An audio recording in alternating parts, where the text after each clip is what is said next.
I own guns. I have a license for guns, and I still think there should be regulation on it.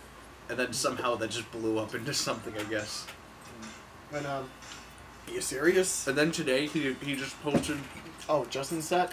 And then today he posted. He posted a video of himself shooting a rifle, just to spite them, I guess. Kick ass. Right. So, all right. Let us get our music set up. So, first off, It's playing Scarecrow. That's good news. I like Scarecrow. What was that off of? Easy January. All right. Even though it's like it was written even before Looking Back. That song is so old. It's like I love that song because it's just because it's one of Justin's old songs. Yeah. And not off Easy January, even though it is. Even though it is technically, which is weird. But that I don't know. I actually wasn't happy. I didn't like some of the songs he played during his the end of his set. I saw. I didn't like them. They just didn't sound like solid songs. You know. Like everything. I mean, like I like the like his older stuff. It sounds like solid, really composed, like perfect, great. But like some of the other songs, one of them still sounded good and had like that weird in between of like the doo like thing going on. That's that's Justin Arna. See that's the one where the title of the song is just Justin's name but spelled wrong in some way. Okay, that's cool.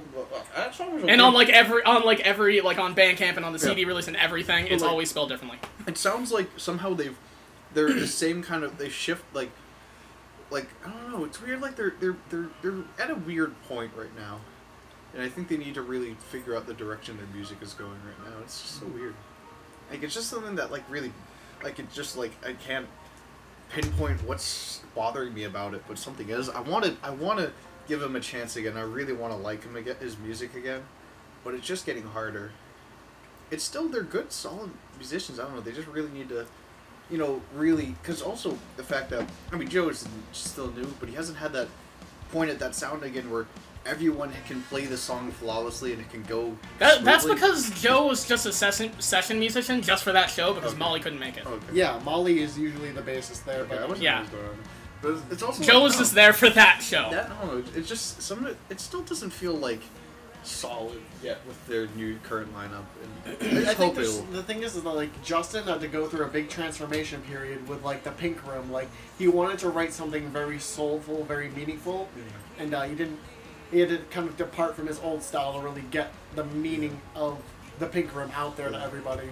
Which I understand, like, kind of turns off a lot of people who are really into his old, really peppy stuff. Oh yeah, well, also a lot of his some of his older stuff was more like, especially after Looking Back, was more personal and was serious. Well, yeah, Looking Back was all his music is like that. Yeah, except for Ice Cream Cone, but like there was like one or two funny songs in there put in perfectly just because he wrote funny songs. And it was a song. I've actually talked to him. He actually told me that, he's tried to write things that are, less serious and more on just something that is, like, more comical or something, and he just can't.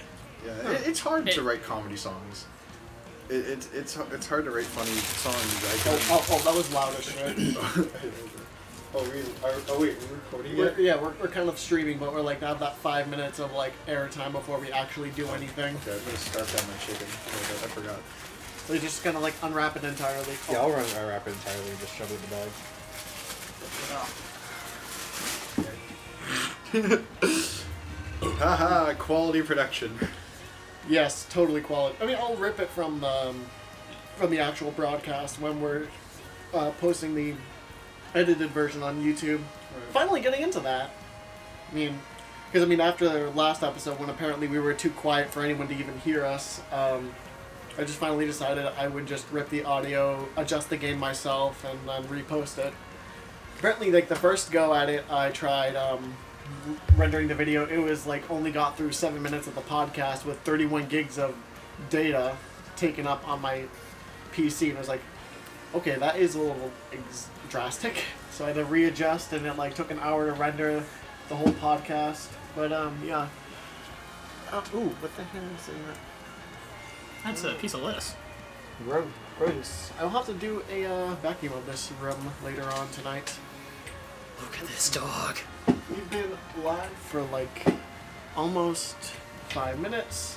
So I'd say, do we want to call it here and start up the show? Why are you asking us? You're the one who says the first thing. I guess so, but then I will. After I introduce, I have to finish this last bit of chicken sandwich. I'll introduce you in a second. Why don't we introduce ourselves like a bit, or just like? Alright, well, greetings everybody. Welcome to the newest episode of Rockland Rebel Radio. This is episode 15, where we will be reviewing Viva Yo, the 2016 EP from Robinwood, and also their 2017 single, First Day of Spring, just came out last week. Yo, double feature. With me today is... I'm Cameron. I'm a musician. Zeta Stranger. And... What's up, my dudes? No, it's your boy, Angus. Yeah. Dog. And, yeah, Dog. yes, dog. There's a dog under us. And with your host, Ian Garland, just Ian Garland, doesn't do much. And thank you all for tuning in. And we will start off by talking about the music we've been listening to this past week. So, who wants to start? Not me. I have a chicken sandwich to finish. That is fair. Cam, do you want to start, or do you want me to start? You know Ani DeFranco? What? You know Ani DeFranco? Ani DeFranco? Ani DeFranco. I have not heard that name. I have. Tell me about him. Alright, I'll tell you about her. Alright. She's a singer-songwriter with grooves. Grooves. Yeah. Tell Yeah, me you more do about- that kind of dance. Thank you again, audio podcast. You'll never understand what dance I just did. Don't worry. You made that joke plenty of times in the last episode. Yeah, I did. You don't need to keep making the joke. I'm not making a joke there. I'm being serious. We have to like commentate what happens. He did a stupid dance. Anyway, Hurt. cool. So mainly the song "Shameless." So, sorry, what was that again? The song "Shameless" by Ani DeFranco, an acoustic jam that has a nice groove. That's neat. Yeah. I've not heard of it. Is it like a local musician? No. Or, oh, alright. Okay. Was it like a new single that just came out? No. Oh. Just discovered it out of nowhere? Yeah. Alright, nifty. Cool. But, actually, I got something. I want to sell you guys a little bit on this one band. Winter Sun. A melodic death kind of power metal symphonic metal band that kind of formed out of the death, oh not really death, but Yari of this one band, I think it was like either Turisas or Enza from like the folk metal scene, decided he wanted to make his own side project and ended up devoting too much time to it and ended up getting kicked out of the band. And a little bit after... Wait a minute. He got kicked out of the band for being too involved? You being worked too hard. involved in his own side project. Oh, okay. Yeah. I thought he was working too much for the band, and he thought, all right, Yeah, You're too yeah. good for us. Be gone. But yeah, so he got too involved with his side project. I think he ended up missing a show, which, due to his side project, he's a little bit passionate about his stuff, just a little bit. And they kicked him out, and he decided to devote all of his time to the band Winter Sun. And I think in 2004 he released his first album, self-titled. In 2011 he released Time 1, and he kind of kept up this spirit of very grand symphonic backing of like a power metal melodic deathish style instrumental. It's interesting as all hell. It was a lot of fun to hear it. And just this past March, he started up a big crowdfunding campaign to try and get the sequel to his 2011 album Time 2 done. It's the whole Time series is something he's been promising and like wanting to bring together for the longest time. Of course, chuckles. And he decided to get a Kickstarter going to try and fund the studio that would make Time 2 the vision that he expects it. And so through the Kickstarter, he was offering a remaster of the previous two Winter Sun albums with like corrected visions and whatnot, and then a new album called The Forest Seasons. All this just came out Friday because the whole Kickstarter was a success, of course. And I've listened to The Forest Seasons, it's a lot of fun if you kind of know the Winter Sun formula and you're just kind of hoping for more of that goodness. It's 38 minutes of just pure sweeping orchestras with shredding guitars, screeching and melodic vocals, all that fun jazz. But I think the funnest thing of this Kickstarter itself was just hearing the albums that he had made years prior get like the vision he wanted, because he's personally acknowledged that like his self-titled album from like over 13 years ago, he didn't get it done in time. He wanted a lot more out of it than what he could get. And things such as like an intro for the album, the way it was arranged, some of the instrumentals were a little bit off, or they were lost because he was mastering in a way that was built for like the sound war where every band tried to be as loud as possible. And he decided that he would just toy around with everything, get everything the way he wanted it to. And even when his remaster of Time 2, he was like, you know, this album that I released like 6 years ago, it was just didn't sound right. I need to like adjust all the levels on these orchestrations that were going on, and it just, I think it's interesting, and it kind of opens up an avenue for like artists going back and kind of redoing their albums more closer to like when they were releasing these things, because we've seen like Kanye do that with The Life of Pablo when it originally released for streaming. Of course, I don't think that there'll be like a paywall for these kind of things anytime soon, but I could see it. I don't think there'll be a paywall in the coming future with like editing albums when you're putting them out there like so soon. But it kind of is an interesting thought to kind of glaze across. I think you'd really enjoy Winter Sun's work. You, Angus, probably.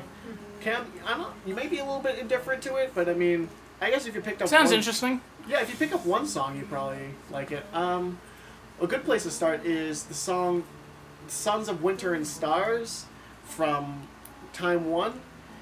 It's also, warning, they're extremely corny. It's like cheese ball times infinity. I've listened to enough Cheese in my day. Well, one being Richard Cheese, but also... I just say that. Does that music have cheese? Is it cheesy music? Does it work? Richard Cheese? Tell me about Richard Cheese. He's a comedy musician who did big jazz band like jazz covers of like popular songs like "Smells Like Teen Spirit" and "Welcome Down to the with the Jungle." Sickness. Yes, that's. Have you not heard of Richard Cheese? No. He's a comedy bit. How have you not heard of him? He was in the 2004 remake of Dawn of the Dead. His song, it was like the big band cover of Down with the Sickness. Have you never seen that? Cool. movie? Okay, I wasn't aware. I was just saying that to make a joke. I actually didn't want to talk about Richard Cheese, but I was like, yeah, I enough of Valley of the Damned. Yeah. Cheese. But yeah, Richard Cheese is fantastic. His music is... I love him. I just love his name because it just takes a while to realize what his name is really trying to say. Richard Cheese. Dick Cheese. Dick Cheese. Yeah. That is what that is. That's his name. That's his name. And I love him. You can see a live video of him, and he's just like actually like a. They actually did have their own one of the. Oh, I'm trying. No, they didn't. Like, there was a live video I saw of them and he was wearing this like stupid. He was wearing a stupid like I think it was like one of those like tiger striped suits. Yeah, that was beautiful. But yeah, you should definitely check out a Richard Cheese album pretty soon. Is he on Apple Music? Yeah, he was. I remember streaming him a while back. Yes. But I think there's a good Richard Cheese album. It's the one where it's a martini on it, and it's kind of designed in a fashion to look like the Dark Side of the Moon cover. And it's glorious. I love it. But yeah, I think that's the one that has the Down with the Sickness cover on it, and it's perfect. It's Supremo. Supreme. It's a zesty album. It's hot, spicy, Saucy album. The sunny side of the moon, the best of Richard Cheese. Yes. That is. Okay, so it's a best of album. Oh yeah. Well. It also has Down with the Sickness on it. Yes. Because it's just that popular. It's nice. Yeah, I need to listen to that this week. That's gonna be my challenge. Like the moment he breaks into the whole, like, the shouting on his mom part of the song that Down with the Sickness has, it just sounds so beautiful. You remember that? No, I do. I never listened to the full song. I've only listened to like the chopped up clips on YouTube. Oh, it's great. Like, well, I remember from the actual Down with the Sickness song. It was cringy as all hell. yeah, It was the like, worst. It made me hate that he song. takes it and like just kind of runs with it in a really fun way because it breaks the tempo, but it kind of falls back into tempo perfectly. I like it. And it's, man, he handled that so well. I like that. That must be awesome. But yeah, that's Richard Cheese. He's a fun ass dude with like a great gimmick. I hope it never stops. Yeah. When was the last time you put out anything? I don't know. Oh. Yeah, last time. Alright, so 2006, Sunnyside. Put out 2015 Supermassive Black Tux. Really? Yeah. Has Sharp Dressed Man, Get Lucky, Black Hole Sun, Gangnam Style, Royals, Can't Feel My Face, Fancy, Watch Me Whip, the Friday song, Supermassive Black Hole, Special Thanks, / Hotline Bling, and then it cuts off, but I don't feel like clicking on it to see the full title. Pumped Up Kicks, Shake It Off, Yellow Ledbetter, Hotline Bling, Hotel California, and Everlong. Alright, that's pretty awesome. Ooh, I need to hear that now. Same. I might check that out. He also released a live album in 2015. Oh, kick ass. This guy is good. He's And then another album, which is another live album in 2015. So 2 live albums in 2015, and that album that I just told you about is what I found. I wonder if you'd be able to fall into the same category as Weird Al as like a comedy musician, or if it's Definitely. like more just like a gimmick that's really working well. I don't know. I mean, if he hasn't already, No, he's probably not he going does to. do it funnily because he's like there was this thing where I was watching the video of him like he was even changing some of the words for "Smells Like Teen Spirit" to, or just just referencing to people on stage where it's like his Filipino, one of his members of the band who's Filipino is like, yeah, Filipino, my tuxedo. I'm like, he's having fun with it. Like Alright. it's True, really but like, if he hasn't reached Weird Al status yet, then I doubt he's going to. At this point, because he was mostly as it looks, he was mostly releasing records in the 2000s. Yeah, And like, he released a record. He released OK Bartender in 2010, and then he released another album in 2015. So it seems to be like slowing down a bit. So I doubt he just needs to get back into it.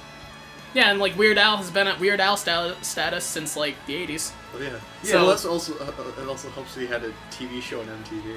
I think the TV show didn't really get much publicity. Like what he got from a lot of attention was his like music videos that were parodies of like the big music videos. Like I'm pretty sure Fat.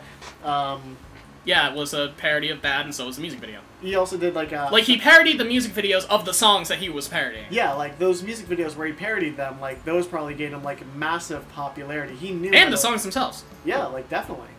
Like I mean, like everyone loves to just hear a little bit of a joke on like a song they really love, and he knows the radio hits to do it too. I'm sorry. And he's just better at like making these jokes than a lot of parody musicians. Like there was this one. I can't remember who he was, but apparently he was like some YouTube parody guy. Rucka Rucka Ali. No. Okay. Good. Although he could probably he's kind of the same person I was talking about. They're kind of in the like same genre, so it works. Yeah. But like this guy like actually like, or either he did or someone else did, like I can't remember if he referred to himself as like the next Weird Al or somebody else did, but like he had that like his sense of humor was like very like lowbrow YouTube. If that makes sense. It makes sense. We're just Like with the example of Rucka Rucka Ali. Yeah. Like just imitating like the Asian stereotypical accent. And that's the joke. Oh, that's the extent that's as far as it. that hurts more than like current day Rucka Rucka Ali. Like that. Yeah. And because current day Rucka Rucka Ali is just him like beating the dead horse with the Asian joke as well. I mean, it was used to an interesting. Yeah, it was good for when he first used it for like for some of the other early parodies with that. But Yeah, it's like with any joke. The first time you hear a joke is always the funniest. Yeah. And it's always the very best humor that actually can be funny a second time. Yeah, it was also like just like the songwriting actually fit the lyrics of his older songs a lot more too. So like it actually had like real creativity. I've heard one of his more recent stuff, and it was actually just him just making like rearranging the song lyrics almost entirely, just making hardly offensive things to say. Oh, It was just like that sucks. I remember like a golden period back in 2011 where it was actually really creative. yeah. I still like when he did like one of his like when he did the one for like I could do whatever boy, something like that. Yeah, Yeah, like, cause that one was actually awesome because he did it as his normal self, and Mhm. it was actually like a very, like, seemed very wholehearted and creative. Yeah, definitely. I mean, I guess it could just be a problem with like, it's really hard to find the right comedy niche. Otherwise, you'll just kind of become really irrelevant, and it's like hard to make comedy like endlessly relevant. Yeah. I found the name of the guy that I was talking about originally, Bart Baker. Bart Baker. I should probably be glad. It sounds like it. Guy, you heard my cool Minecraft parody? That's what I'm thinking about now. Oh, I heard something on Bandcamp yesterday when I was looking around for music to put in the background on the podcast.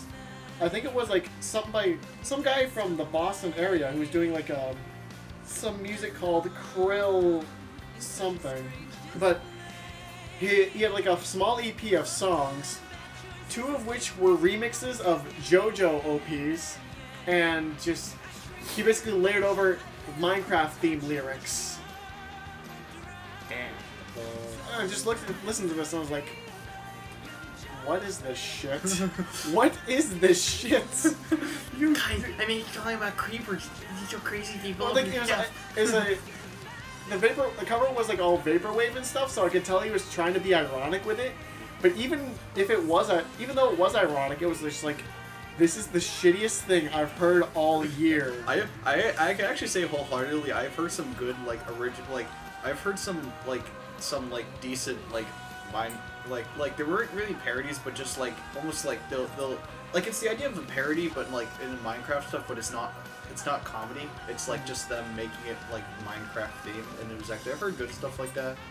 I've actually heard someone who did like their own creative story, like taking early Minecraft and making it to an actual like story rap album, and it was actually like, and it wasn't like it was actually like very good quality, like high quality like recording and stuff, and he actually like it's very more creative kind of beats to the songs, and he would actually add some more sing. There's even like acoustic guitar added to like a synth drum beat. It was. Do actually you really remember who it was? cool. I think I have it on my iTunes in my library. I'm trying to remember. There's It's a like free download too. There's a lot of shit out there that that really kind of like gunked up the music scene as far as parodies on YouTube. Because I mean, like, I remember. Oh, Just look at this guy. You can tell the kind of content you're gonna run into with that. Look at this guy. He looks literally like clickbait. Bart Baker's thumbnails look like just clickbait news videos. This is the guy saying that he's gonna be the next Weird Al. I mean, no. And to get back on the topic a tiny bit, well, the ever-changing topic, Minecraft parodies have been exceptionally shitty. Because I mean, we've seen one. I've seen one where a guy was covering this 121 Pilot song, but talking about creepers. All my friends are creepers; they explode. And I was, Damn. I don't know if it was like an ironic joke or if someone was actually doing that seriously, but it made me feel dead inside listening to that. Just hearing that little sound bit, and I was like, go away, Facebook. I did not need to hear this today. I did not need to hear this today. That's the only thing I could be happy with that like is gone dies with Minecraft is Minecraft parodies. Yeah. I mean, there was a time when there were actually like people like good practicing or like musicians used to do them, and then a lot of people tried to follow suit that have never touched music in their life. Yeah, I mean, I remember there was one interesting one where this guy parodied Viva La Vida, and it was pretty decent. Yes, there was one. Oh, I did hear another one that was done for like that was done by another person. I think the song was actually called like Skelly Heart or something like that. The only thing that made it good was like not, it wasn't the lyrics, but the sound quality of all of it, and the vocalist was actually a good singer. Mm-hmm. Like he had that sort of like very early, what was it? That very early Maroon 5 kind of style. Mm-hmm. It was good.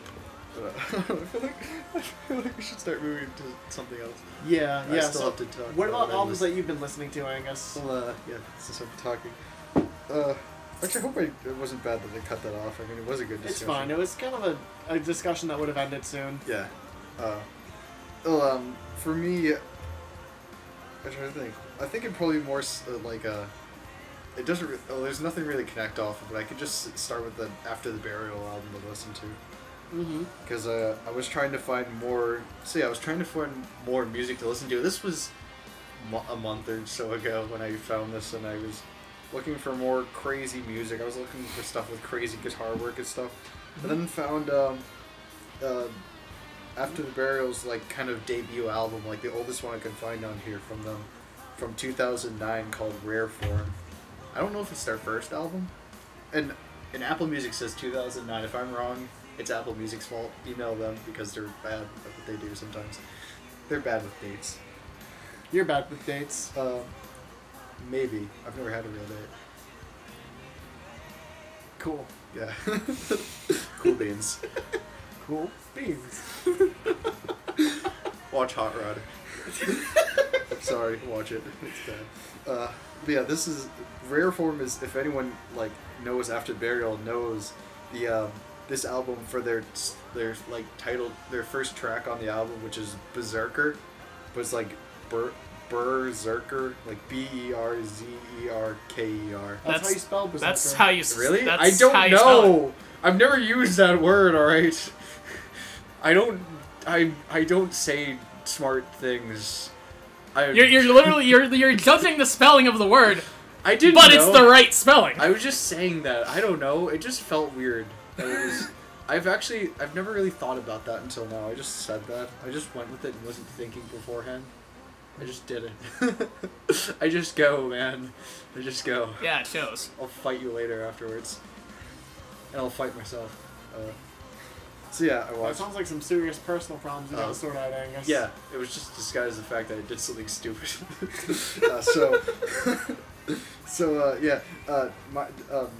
Regarding the stupidity, the first song is very well known. It was also on the Saints Row track, which is when I first heard it. Didn't really listen to the full thing. Mhm. It is actually one of the best songs on the album. Really? It is. It's sad enough to say, but also good enough to say, because the beginning is just like two that whole like that proggy power metal-y two guitars breaking into this crazy melodic solo this crazy melody just all over the place, but one of them is doing an octave at an interval in between the two. I don't know if it might be an octave, but it might change around a bit because it's extremely complex stuff. It's too much for me to really understand entirely what they're doing.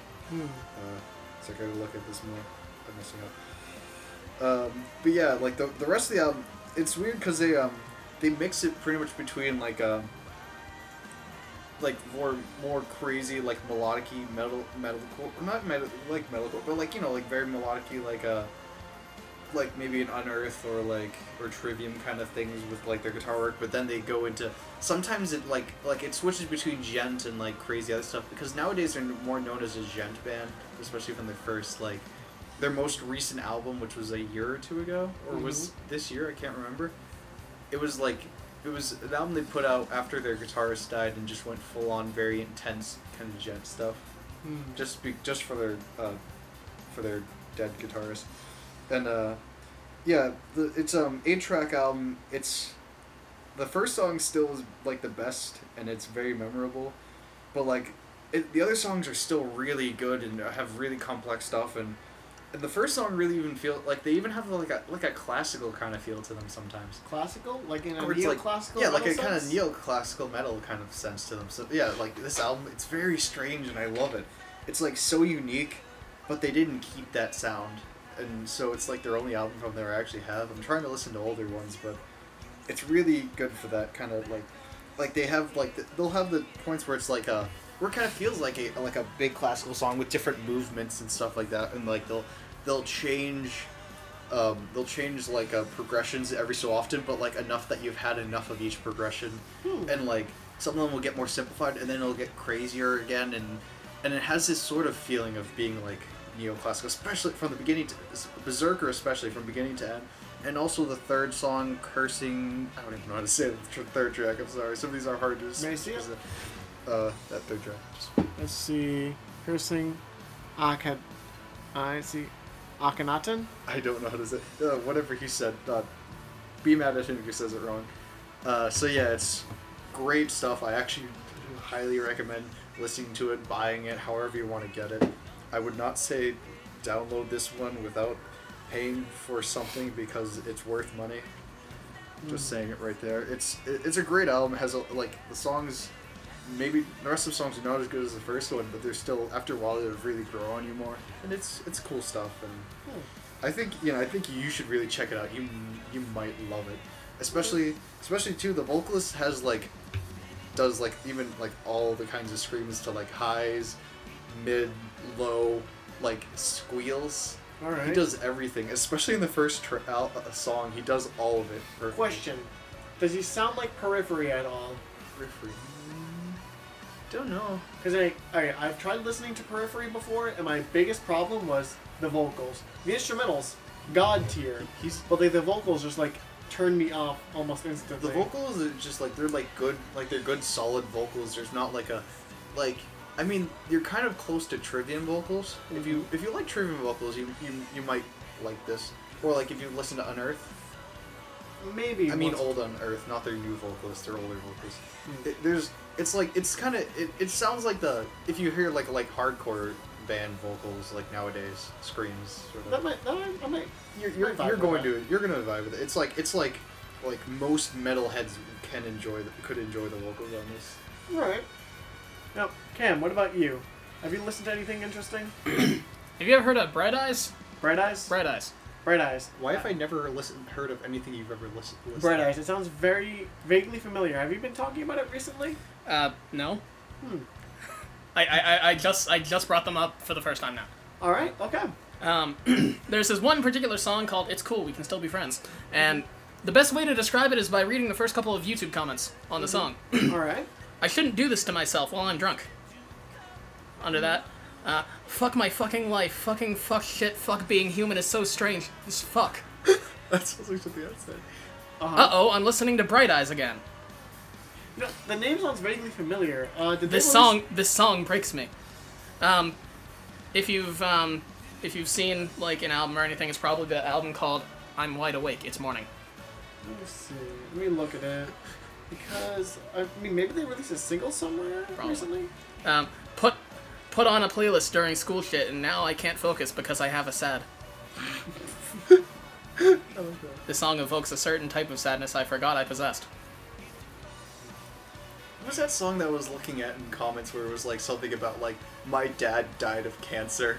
Where it was just, that was the comment with a frowny face. I was like, maybe, was it like an All-American Rejects song? I don't know. I think it was, I gotta look at it again. It was like an old, like 2005, like, radio song that was very depressing. Okay, and I thought listening to this song sober destroyed me. Oh, it wrecked my life. Yeah, so this song already, as you can tell, is like heartbreaking. is it like emo-ish? I mean, it's like lo-fi acoustic. Lo-fi acoustic. And like at one point towards the end of the song, you can hear like his voice trembling. Like his voice trembles so much toward the end of the song. Like at first, if you're listening to it and you're not already like crying, then you're probably gonna think to yourself, "This guy sounds like that surfer dude from SpongeBob." Gnarly dude. Yeah, his voice does that. But like chances are you're. But he left me at high tide. But like chances are by the time you get to that point, you're already like dying. So like it just sounds like Like, it just sounds like he's breaking down, and it just affects you even more. I just need to hear this now, and then when I do, I'm only gonna think of just. Ah! See, but the thing is, that's what I thought of at first when I listened to it. Then later on, I listened to it again and died. That's what they're talking about in the comments. I died. What you need to do is you need to listen to it, and you need to get that joke out of your system, and then listen to it again and die. Oh. That's the process of listening to this song alone. And this guy has full albums. Multiple. Full albums. Christ. I just want to, like, I feel like I want to listen to this song and hear it enough that I can do a cover, but in that voice. Of just, it's like, it's the kind of thing that will, like, you'll listen to the album, it'll give you depression, and then you listen to the album again, and it'll cure you of the depression that it gave you. It's like homeopathic medicine. That's a. I agree. It just went over everyone's head, even my own. Oh. I got the joke. It just wasn't funny. I guess so. I don't know. You have those rare spots where you're not funny. Weird. That's weird. This never happens. I mean, it's sometimes like your jokes just don't land. No, but that at least I laughed. I didn't laugh either. Yeah. Jesus. Homeopathic medicine is stupid, alright? I love that joke. I love how you saying that was funnier than when you said it the first time. It was very lowbrow. That's why I lowered it. Is that an insult? Yes. And maybe. Oh. I don't know. Okay. Alright, back to what you were saying. That's all I got to say about Bright Eyes. So what, is that just off an album? Like, what album is that from? The song that I'm talking about, I keep looking for it. It's not on an album. For some reason, yeah, this song in particular is not on an album. It might either be like a pre-release or like that, I guess. Or if it's off of an album that he hasn't, It's from 2006. That's weird. I don't know, I know a band that, did that, Strung Out, I think, did that, where they had a really amazing song, but I couldn't find it anywhere. It might be off of, a very obscure thing that hasn't really been put out there. Either that or it's, a bonus track on an album. Oh, that too, yeah. For, does he have Bandcamp releases? Because I know when Bandcamps do their bonus tracks... He's not on... he's not on Bandcamp. I was just wondering, because, I know there's... I don't know. I can't really explain that. That's weird. Yeah. Yeah, sometimes artists just kind of have tracks lying around that see the light of day in a lot of places, but don't see the light of day anywhere else. You should, maybe even try to hope you could contact them or something and find out. That'd be kind of... Maybe someone will, Connor Oberst is his name. Connor Oberst. Oberst. Connor Oberst. If you're listening to this, please tell us where we can find this song. And sponsor it's on YouTube. Us, please, we need money. We're starving. Please sponsor me. It's not even on Apple Music. I looked for it there. I've only found it on YouTube. It's not on Bandcamp. It's not on SoundCloud. Why would anything be on SoundCloud? It's dying. Shut up. It's not even on MySpace. I mean, he's been releasing music since 1998, so chances are chances are he wasn't involved with Bandcamp.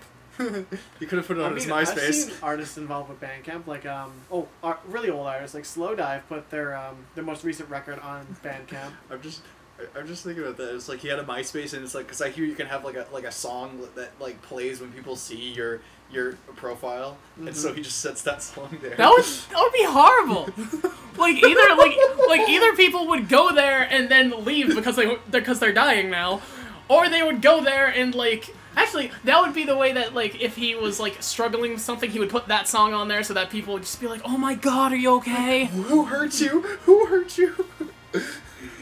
That, honestly, that would fit the aesthetic of MySpace, because everything on MySpace is either sad or weed and bitches. It's very depressed. It's all the people who went through their emo phase and had all those the sad songs by Linkin Park and Simple Plan and all that just on playing, and all the background was black and red or something. It's black with red lettering. Not the right black and red contrast. It was such a painful contrast. It's the one you can do. It's the one you can do with YouTube, because actually that's how my YouTube channel used to be laid out. Was black with red lettering and red detailing. Because you used to be able to do that with YouTube. For those who don't know that, you used to even display your age in a bio. If you remember all this about YouTube, leave us a like and a comment and a subscription. And tell us about your favorite ligament. In the comments. Yeah, a favorite ligament in the comments. All right, and, awesome. And yeah, and your top 3 for like muscle or like names, very complex names of the body. Yes. Yeah. Indeed, I agree with that No statement. clitorises. That's not allowed to be on the list. I'll just say. That's sexist. No, it's too easy. I mean, if anyone could ever find the word. That's a bad joke. Yeah, take it away before this gets even worse. Yeah, take it away. So, do you guys have anything else interesting you want to talk about? Do you just want to dive into the review? I have 2 things I still have to say. All right. One for just, I guess, touching. I mean, I don't know. Should I touch the Glass Clad album right now? How long have we been? Oh, we've been doing it for like 40 minutes. I guess I have time. I can cover the Glass Clad album, but I also need to hit you up on that second on a previous thing you talked about. Hit me up on the previous thing. You can save the Glass Cloud for another time. I guess so. Do you think the review? Yeah, I guess so. I guess it can still be shorter if you want to. Yeah. All right. So I have to say this that I mean, this is really short, but I listened to Chuck.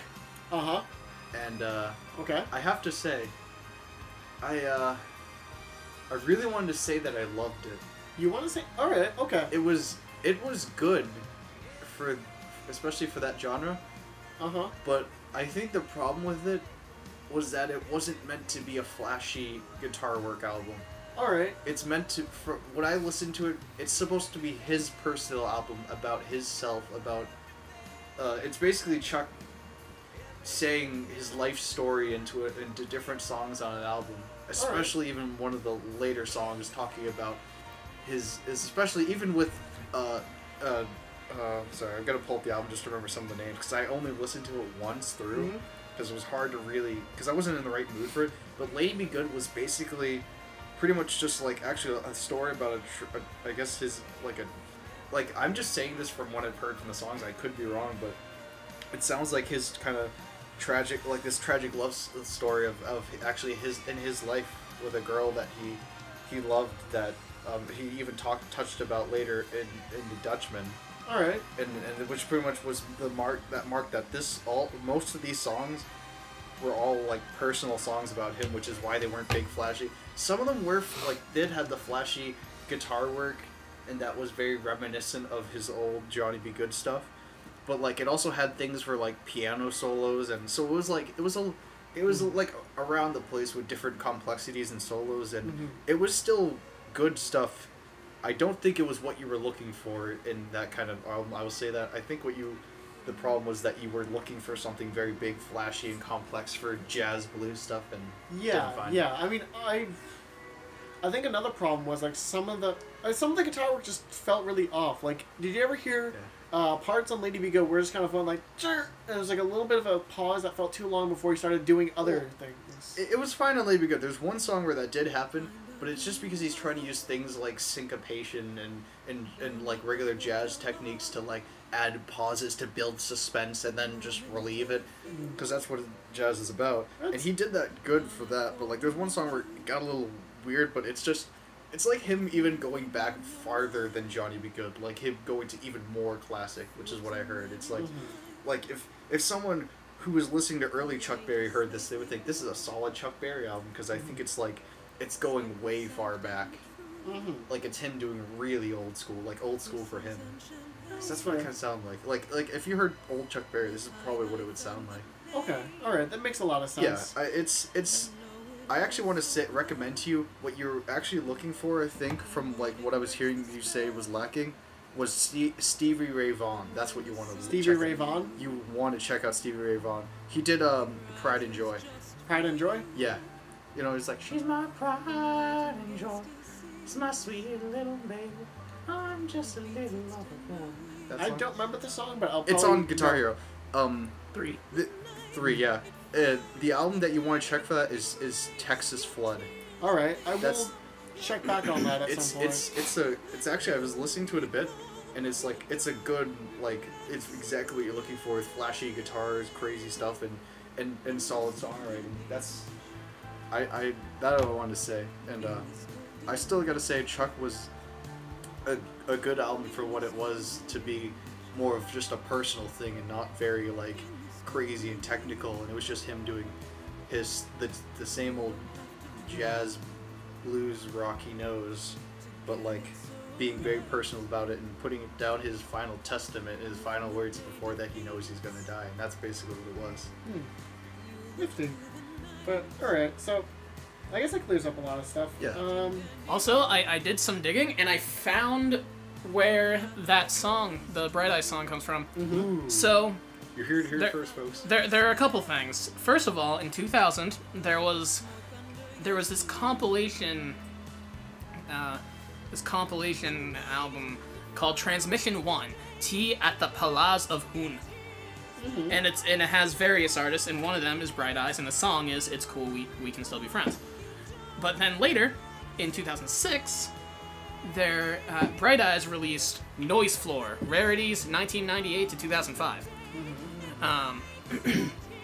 And this was just a collection of like really rare, unreleased, and just like difficult to find tracks by Bright Eyes. And one of them includes It's Cool, We Can Still Be Friends. So that's the story of the song.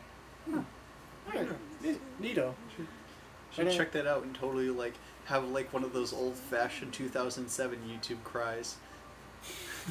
God damn it. And then post really cringy comments, but not like fake and gay.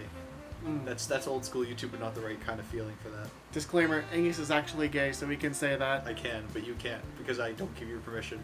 Cam can say it, though. Fake and gay. Nice. Alright. Good job, Cam. Cool. Thanks. Good job. Yeah, don't worry. Once the live stream ends, I'll show you the thing. Thank you. I would totally want to like I want it to hit me hard I'm trying to think of like old cringy songs from like that time period where it's like very like Nickelback trying to be emotional or something. How You Remind Me. Yeah, that's what I'm thinking of right now. Just like that's what I just think of. Just go up to someone YouTube, just their MySpace page and starts playing that. Just this is how you remind me I'm gonna totally, of what I really am. I'm gonna be totally honest. I can play the chorus progression for that. So you guys should just do a really shitty cover of it. It's not like you to say sorry. Yeah, we should totally do a terrible cover of that. That would be awesome. Well, I am not as bad as I thought I would be at imitating Chad Kroger. Yeah, I mean, it sounds pretty alright in the recording. Yeah, it's cool. Yeah, it's. I think I like it better than the Tom Waits. Well, also Tom Waits is hard. It's hard to do that. Yeah. But anyway, hey, let's... Tom Waits... Only Tom Waits can truly do Tom Waits. Yeah. Well, let's dive into a tiny break here, so that I can use the restroom. And while we're breaking, let's listen to some of the fine sounds of Justin Arena off of Looking Back. Yes. We'll be right back with you after these messages.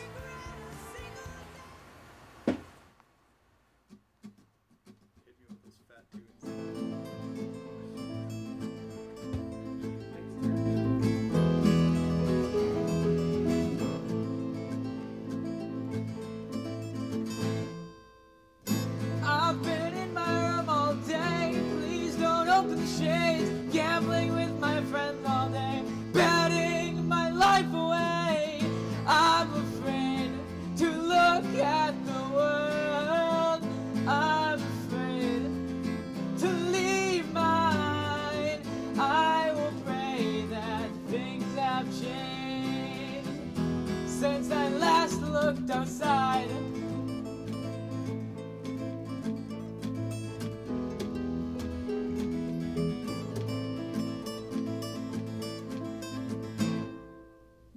I do my laundry in the sink. I'm doing clothes to see the sun. When I was outside, I saw a shrink who told me anarchy was wrong. I'm afraid to look at the world. I'm afraid to leave mine. I will pray that things have changed since I last looked outside. And if it hasn't, then dust with a pen. I will stay in my bedroom until the very end. And when society falls, my regards I will send. And I get my bedroom, and I get my bedroom, Anarchy in my bedroom. Anarchy in my bedroom.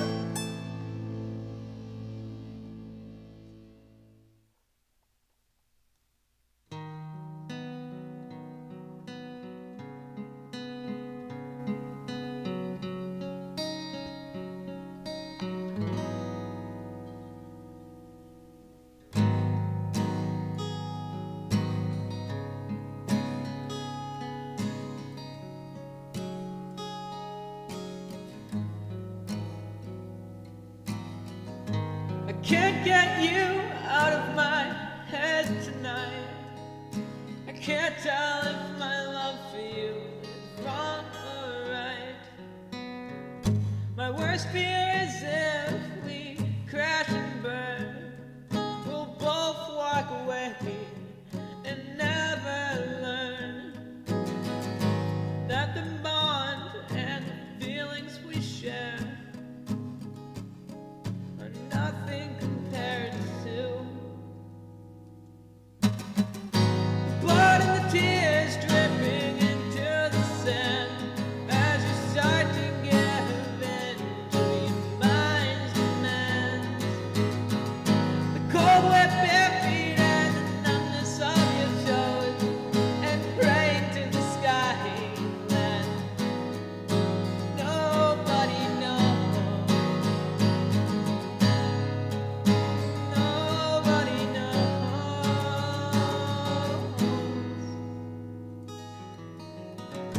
Nothing feels right when you're not around. Being alone makes me want to run myself into the ground. Feeling my sins crawl into my brain. I wonder how long I've been insane.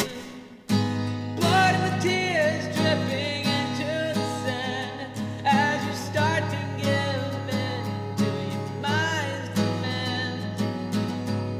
The cold wet bare feet and the numbness of your toes, and praying to the sky that nobody knows. You're the most beautiful thing on earth to me. You are everything that makes me happy.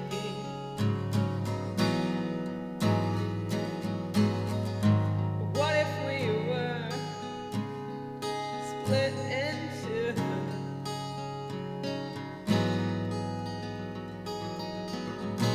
one-sided battle? No idea what to do. Can't get you out of my head tonight. You can't tell if my love for you is wrong or right. The blood and the tears dripping into the sand as you start to give in to your mind's demands. The cold wet bare feet and the numbness of your toes, and praying to the sky that nobody knows. Nobody knows.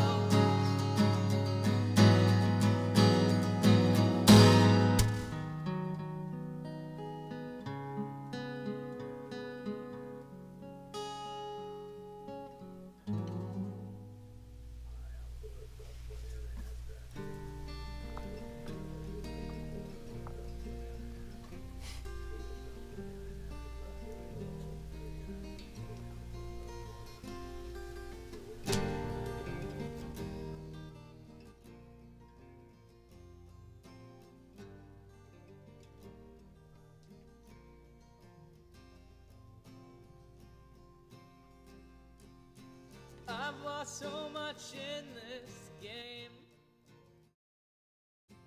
It's starting to feel the same. Alright, and greetings everybody, and Welcome back to the show, my dudes. welcome back to this fantastic piece of artwork here. You've just enjoyed the sounds of Justin Arena off of his first release, first full-length release. First full length. I think he did a few EPs before. Yeah. One of them being that one with Brian, I think, with Third Nipple Dance Party. Yep. Before that. Mhm. Yeah. But yeah, so with that out of the way, He hates that EP more than anything else he's ever released. I'm sad because it was fun. It was a fun song. yeah, it was a lot of fun, and I kind of wish he would go back to it. But I again, I can understand his understand maturation as an I artist. can understand if he didn't play that song specifically. Any other song? Yeah, that was like just a product of his weird. That was just him times. having fun with it, Yeah. and it was great. And I don't. It's Ted. He might hate it. Yeah, I can't speak for him though. So it's Yeah. all his choices. Yeah, but I think that brings us to our topic of review, which is the Viva Yo!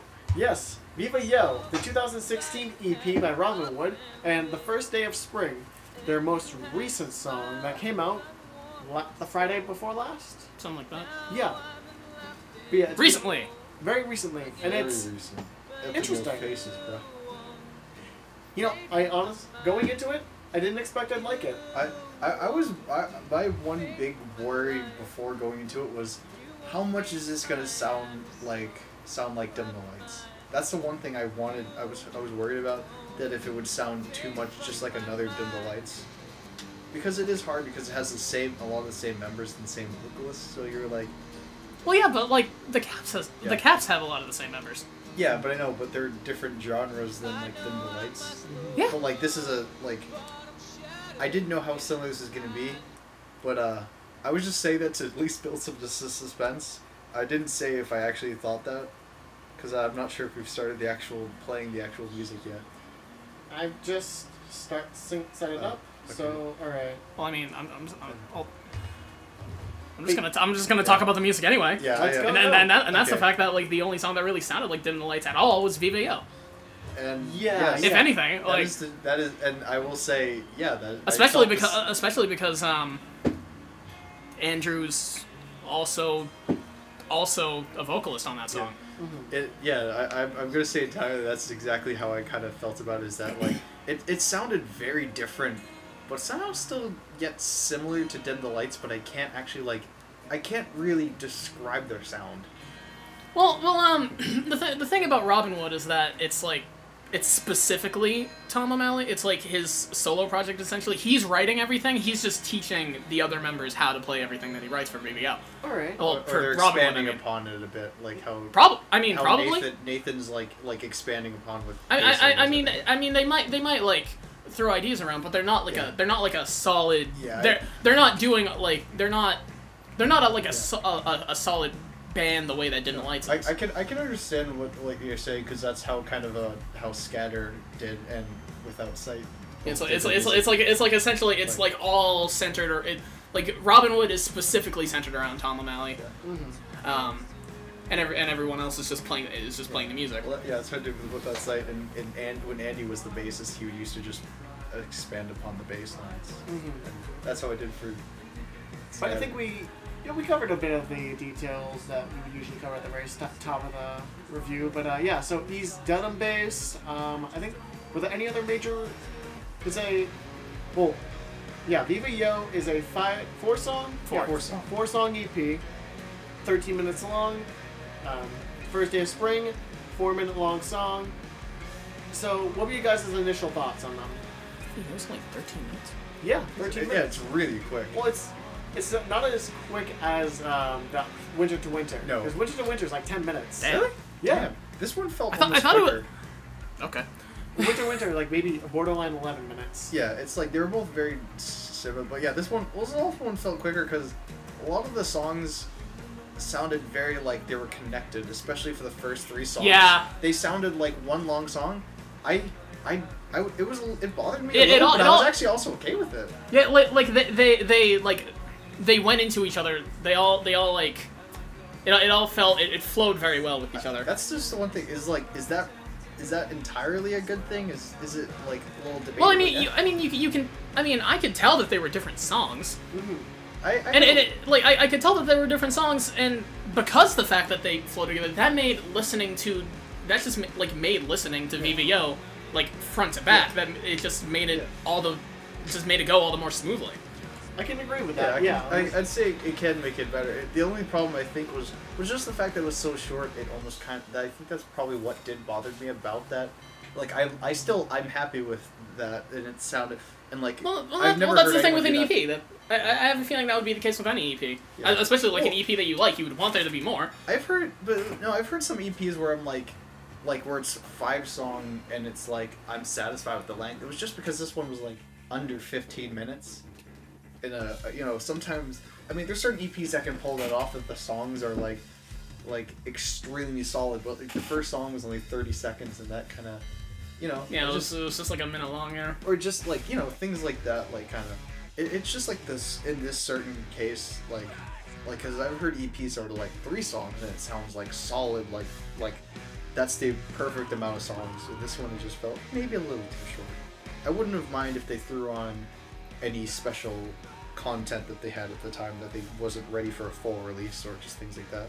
Yeah, I would. Or if they like at least done a re-release, like a special re-release, if just in future times, like if they have the chance to do it or something. Yeah, but I think just like the way that they constructed Viva Yo, they wanted it to be a complete experience, not with any extraneous stuff. Yeah, it was good. Which kind of is a statement to the title song of the EP, how it kind of feels a little extraneous, whereas everything else was one long flowing It was song. pretty much just like the first 3 songs were like a big,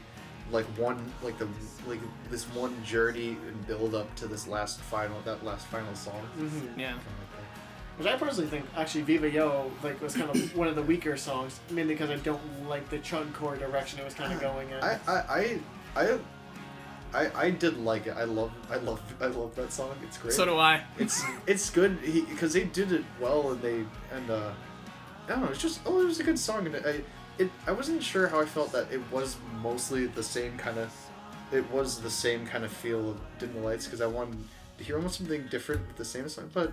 Well, It's weird. I love it. That's what you got with the rest of the EP. Yeah, I love it, and I want to say I love it. I do, but it also. Well, I also feel like it has something to do with the fact that Tom O'Malley is fronting both bands. Yeah. So I have a feeling that he has a respect and a love for that sound. So chances are it's gonna seep into Robinwood here and there. I just hope that with their next release, it really kind of balances it out to a good level where it's okay. That's how much Dim the Lights has of this kind of sound, and that's how Robinwood has of the sound. Yeah, because blurring the lines there can cause a little bit of confusion. That's not good at all. Yeah. But I'd say probably one of the best songs for me, in my opinion, was a little bit of I think one of my favorite songs on it was Fade. It was a little bit of Fade Away. Fade Away, yeah. Fade is the Justin Arena Project song. Yeah, Fade was a very good song in my opinion because it kind of warmed me into a genre that I normally stay away from. It like the melodic hardcore. It's like that stuff has rubbed me the wrong way for years and years. You're just not listening to the right melodic hardcore bands. Probably not. I mean, I need to hook you up with some melodic hardcore. If I have the time for it, that is. I will give you a good long list. Give me one thing, or give me a playlist to just listen to. We have Apple Music, so we can share a playlist publicly. Okay. Yeah. Oh, you guys have to show me that later. But yeah, all right, I'll show you that in our next break later on. Hey, you see that? We did cool things. We're cool production. You guys should, be our fans or something. But yeah, get back into the meat of the business. So, okay, what was your favorite track of Viva Yo? I like that. Hit with sudden sudden constipation and then sudden relief of constipation. The thing is, like you were saying, it flows like mostly like it's one big long song, and it's 13 minutes. Viva Yo as an EP could just be one song. It kind of is. Yeah, that's the problem. I can't. Imagine it could be just one prog-alicious track. I think the best way to think of it would be the idea of Gates of Heaven, where it has different movements and it's one song. Mm-hmm. That's what better. Yeah, so because the thing is that's the kind of thing because it makes it difficult for me to just pick one song off of it because of the way it flows together and the fact that it's as long as it is. It actually kind of reminds me of what they did with on Ranger, where they had there was a certain song that went into the other song Void, but they connected as one song. Or basically what they did with the first and second track with I can't remember what they're called, but you know how like the first track kind of like I'm just so tired, and we know. Yeah, because I'm just so tired bled in for like a good 40 seconds of we know. A little bit, yeah. It's just they both started with a very similar, No, they have a very similar progression. Not even really similar progression, but it's like they continued what they were going off, what they were ending with. It was like it might have been more because it didn't feel as intentional as it did with Void. Yeah, that's fair. Yeah. You know what's interesting? I think this is like the first thing that we've reviewed. One of the first local albums that I've heard to like use leitmotifs. Leitmotifs? Yeah. Oh, right. Yeah. Yeah. Remember at the beginning of Think That Way? Mm-hmm. The I get so used to the feelings, feeling kind of strange. I like that. And that's the same melody as in the end of Viva Yo. My old family is late. Yeah, you know. I didn't notice that. Yeah, they're the same thing. I did notice was a cool thing they did. We had another reoccurring theme where it was like he in the end of the first like track he said the same thing on that voice message from his parents. Right. And yeah. that hit me. And I was like, that beautiful. And he also on the second track it said this is something that actually goes into the whole story of Viva Yo of the EP. Hold on, let me just go to. I can't.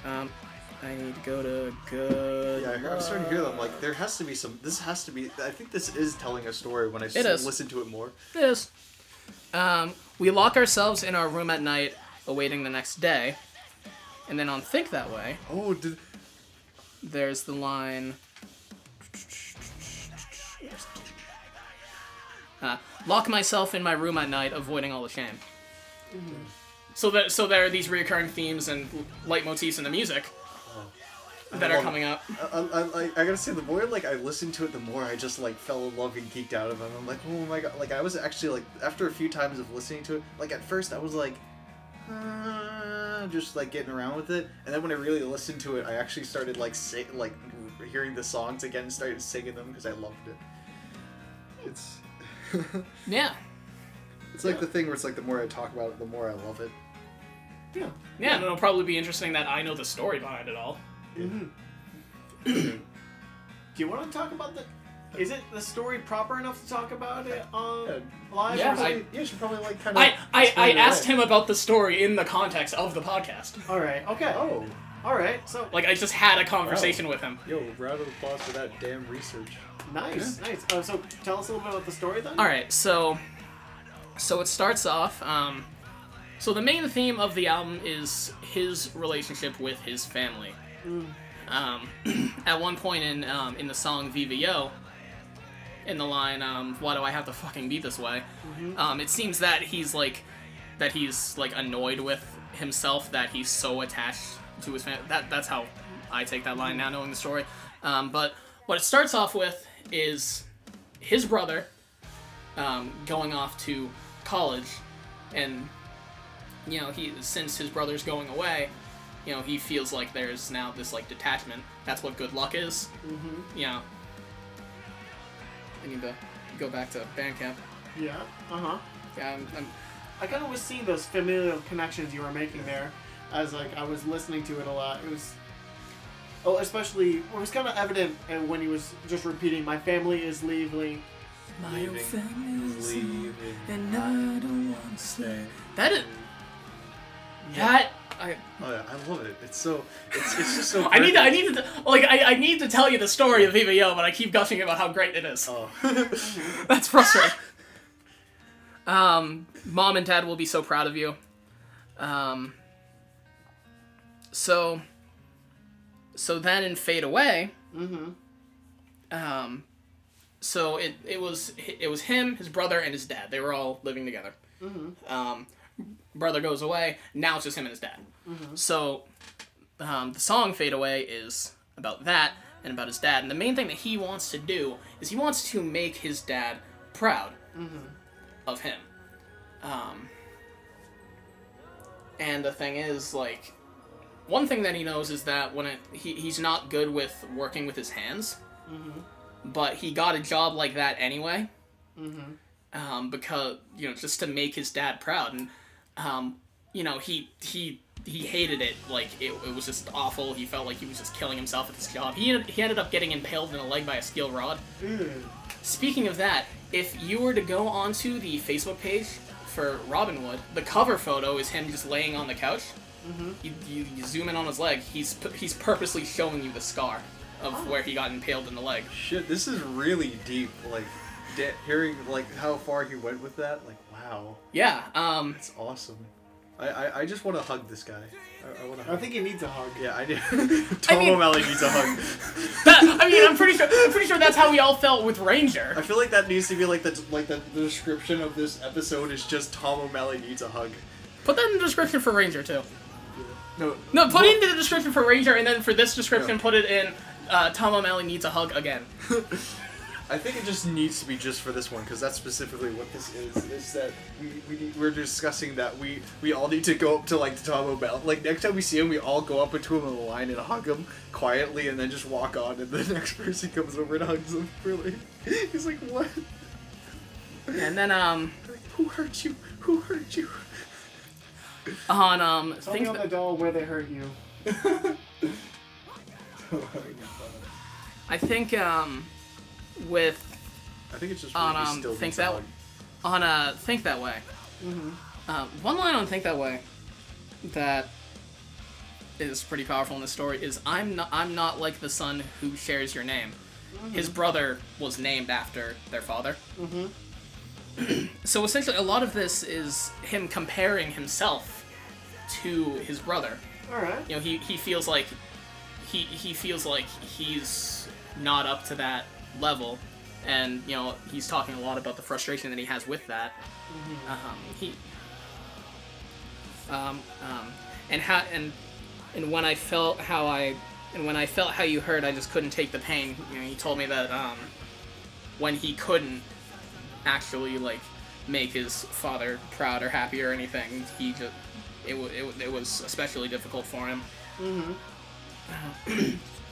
Yeah, this is where oh yeah, he actually says we spent our days just running away from the pain. That the first line of Good Luck is the first line of the verse from Think That Way. I need to listen. Listening to this again after this show is gonna be like, it's just gonna hit me. It's like, holy shit. Yeah, I'm like hearing it in here on the monitor. It's like, oh shit, that is And Leave comments. This song made me dead. and then finally with Viva Yo, the main thing about Viva Yo that he told me was actually the story of where the name comes from, Viva Yo. What happened was he was walking home from the job that he absolutely hated. He didn't tell me whether or not he was still working there. He probably isn't, but I believe he's probably moved on. Probably, yeah, but I mean, I don't know. So he was walking home, and there was this guy who was his neighbor. He actually asked him like, do you really want to be working there? And then him and this guy just ended up talking for a while about just all of this that's happening. Holy shit. This sounds like, wow, it sounds like a great like how this is such a this would never happen again. And you know what he told me was the guy said to him, "Do you know what the Spanish herders would always say?" And he was all confused, like, what? And he was just like, they say "Viva Yo," which means good to me. They say that because no one else will say it for him. That just hit me also because the album artwork. Yeah. I just think about that. I want to say also it's beautiful fucking artwork. I love it. This goes so deep. There's so many layers. Yeah. Layers. Layers. Parfait is delicious. Sorry. Forgive me for I was sinned. Yeah, but I gotta say I love the album artwork and I love how it's a hand like a painting and it's just so beautiful. You know what else is hand painted? Fordham Rhodes' album cover. Oh, EP cover. Yeah. Oh shit. What? But also What? I love that it fit the What? The Gates of Heaven? Yeah, isn't that hand painted? I don't think so. It doesn't look that way. No, it's not. It was a photo that I edited in Illustrator. Oh, to make it look like it was painted. And then I vectored out you were the telling staircase. about those things you were doing to make things look painted when they weren't. All right. He was actually discussing those things with me. But Yeah, that was actually a frustrating thing that happened I because didn't know you made that. yeah, exactly. You know what happened? So when the album came out, when the EP came out, you looked at the credits for the artwork and it says Justin Arena. It doesn't say that anymore because I messaged him and I was just like, "Meh." But that's what it. It's on the printouts too, on the of the CDs. So you're all good. You're getting credit. I just love to think of just you like actually messaging him about that noise you just made, like typing it out somehow. So if he pronounced it, A-U-U-U-H. and then like, and he also kind of waved his arms, I guess, when he did that too. That's what I'm reading out of this. So yeah, finding a way to say waving arms in emoji.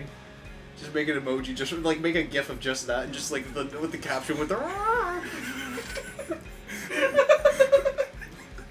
Because what happened was, Tom Shubsdo was actually talking to Justin about doing the artwork, and Justin was trying, and then he came to me because I actually do, like, you know, graphic design and everything, and then, you know, he told me what he wanted. He actually drew the staircase, and then I scanned it in and then vectored it. Mm-hmm. So he did that, and then, you know, Tom provided us the image of the rainbow. Mm-hmm. And I did the rest of the edits. But yeah, so credit to that is Cameron Francisco and Justin Arena. But let's get back onto what we were talking about. Yeah, but just how it was. But also, gotta say, really, I love the band logo too, and the name of the band. Just so, I just had need to say that was thinking about those this week. Yeah, the logo is pretty nice. It's distinct-ish. It fits the kind of the idea of the band, and it also really fit the album art too, and it just all just like fit together so well. It's so beautiful. Yeah, it's a very kind of ambiguous logo. It could fit in a fair amount of places. Yeah, I like it. It's not too crazy. It's not too simple. Mm-hmm. Yeah, I feel like the fact that, like, you know, the album art and the logo and everything, it doesn't really feel like it doesn't like feel directly like, you know, like any sort of like post-hardcore like emo album or anything like that. Yeah. It doesn't really feel like that, and I think that kind of helps what it's going with, because I feel like Robinwood isn't the kind of band that would really focus at all on the image. Well, yeah, it's like a band has their name entirely in cursive and like some very like poetic like some poetic thing that's only poetic for the album artwork, and that's it. It has no. Yeah, it's like with Robinwood, it doesn't, like, you know, sometimes there will be a band that'll like try to make their whatever the art is look as distant from what it actually is as possible. Yeah. Mm-hmm. But with Robinwood, it genuinely seems like Robinwood isn't trying to make any sort of image. They're trying to like make the album artwork pretty much like the album artwork is specifically just it's referencing what the thing is about. I think that's like that's good. Like I was thinking about that recently, like making the album artwork like advertise or like and relate directly to the album. Like when I want my album artwork to relate to some theme on the album, and that's awesome. And I think the thing is, like, the album artwork here is themed around the most important part of the EP, and that is the story and the lyrics. Mm-hmm. You know, and I'm sure that there are other albums where their artwork will reflect the kind of music that it is, if that's the main focus of the album. I'm actually glad I heard that story, especially about Viva Yo, because I was actually very like wondering like what is like. Yeah, what does that mean? I'm like, why is Viva Yo? I was like, I know he likes to write meaningful songs, and I'm like, so I was just like, Viva Yo. I was confused, but now I kind of understand. That really kind of changes the album for me, and like when I'm hearing it again, I'm probably going to cry. Yeah. But yeah, let's just think about that. But also, I actually got to say for like. One thing I had to say was I was also worried when I heard the first song, because I was like I wasn't sure how the quality of this was gonna be. I was hoping it was gonna be the same quality of Ranger. When I heard the beginning of the first song, it sounded because that one's like that was like a lower production quality. It was lower quality, but then it got back up. But that song then would fade away. Yeah, I also love how it came in kind of the same way that Take on Me like opens up too. Did you ever like it had that just like that in the I drums know, and bass and like the I know chimes. what you mean. I know what you mean. It, Yeah. it Exactly. sounded, but it actually sounded cool. I was like, this sound like it reminds me of it, but not the way where it's like I just hear that. I still like just think, hey, that's kind of similar, but like. Have you seen the music video for it? No. It's great. It's just Tom O'Malley dancing around in the forest for 3 minutes. Oh yeah, I think you mentioned that. Yeah. I need to watch that now. Like, alright, I just want to touch on that. The instrumentals for like this entire EP, fucking phenomenal. It's beautiful, and I just like. I'd say Nathan my on only bass. complaint is like the bell kind of breakdown-ish part of Fade Away. But I mean, like, other than that, everything was like so Yeah. top notch. It was like very well composed. Like, I'd say like even the slower song, like Think This Way, like that was like a nice slow mellow jam with like meaningful lyrics pressed upon it. I say Viva Yo, for all my complaints about it, and like it's just I didn't like it that much as like a genre piece. It still was good in the fact that it presented the right amount of mastering, the right amount of construction as far as a song goes. That it was satisfying on like just an artistic level, honestly. Also, it's interesting hearing, like, you can, like, directly hear the contrast between Andrew's screaming and Tom. I just Yeah. want to say on that note, have you been thinking about the fact that they have 3 amazing vocalists in the same band? Imagine if they all layered tracks together. Could they layer them better Yeah. than on Fade Away? Because like I think Yeah. a big problem Yeah. with Fade Away is that like the vocals were too far in the back. I think it could have been mixed up higher. Yeah, it could be. I was thinking of like if they layered it the same way, kind of like you have like Taking Back Sunday was like layering things on like notes from the past. I think it was called. Like it was a crazy album with cute but without the e. Mm-hmm. People, if anyone knows Taking Back Sunday, they know that song. Yeah, it was like because they had 2 vocalists in their band and they layer them perfectly. Where it's like if there's the more upfront simple like part of it gets put in front, and the other vocalist is still like in the background, and then like and he's saying something just like more expanded upon that. But then next thing you know, that vocalist will be like seamlessly put in front of the other vocalist, and then they're switching spots, places, and it's amazing the way they do it. And I hope to hear that, like have Andrew, Nathan, and Tom just like layered over each other very like meticulously. And Ethan. I guess, but I was just. I guess like I just really. But now imagine that same kind of concept but with 4 vocalists. Okay, I That's want a super group right there. I want to say that, but like I don't know, like I don't want to say anything bad about Ethan, but just like I feel like I was more just thinking of just Tom, Nathan, and Andrew together because 4 would be a little. 4 is a little much. Yeah, it's pushing it. Like 3 is like it's gonna be 3 is gonna be challenged because no one really ever does 3. Mm-hmm. Usually when 3, the only time I've ever heard 3 was Taking Back Sunday, but that was because they had like guest female like do like when like guest was doing a layer just like this little in the background like just like a little harmony by herself. But then one of the other vocals took it over, was actually yelling it very intensely. I feel like if they did something like that with Taking Back Sunday's kind of idea of layered vocals with all 3 of them, I would just die because that needs to happen now because it's Nathan. Mm-hmm. Nathan. But yeah, But it's awesome because they can all scream and they can all sing. Mm-hmm. Just imagine. Do you want to? I'd say let's take this direction over to the single that released too. So I think we talked extensively about the EP. You fanboy. So the single. What did you guys think about the single? I loved it. Oh, I guess so. It's just like it's hard to say because I was also really more focused on the Viva Yo.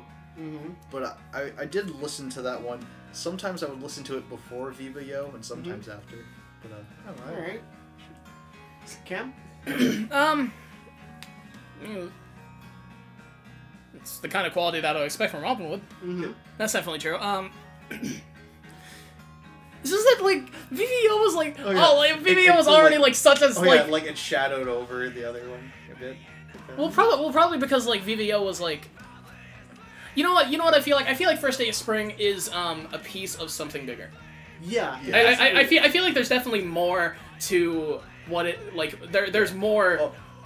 on its way. I hope they I hope they actually take that song and put it into like their new release. Because that would. That's what I mean. That's what I'm talking about. Yeah, that's what I'm saying. Part of something bigger. You feel like it doesn't have the right impact without everything else around it. Yeah, I feel like I feel like that when if you were to put it like if you were to put it on a full thing. Yeah, where it's like some bands they wrote like a single and then ended up just turning into an actual album because it felt like it had more like Wage War did before. Yeah. Just recently.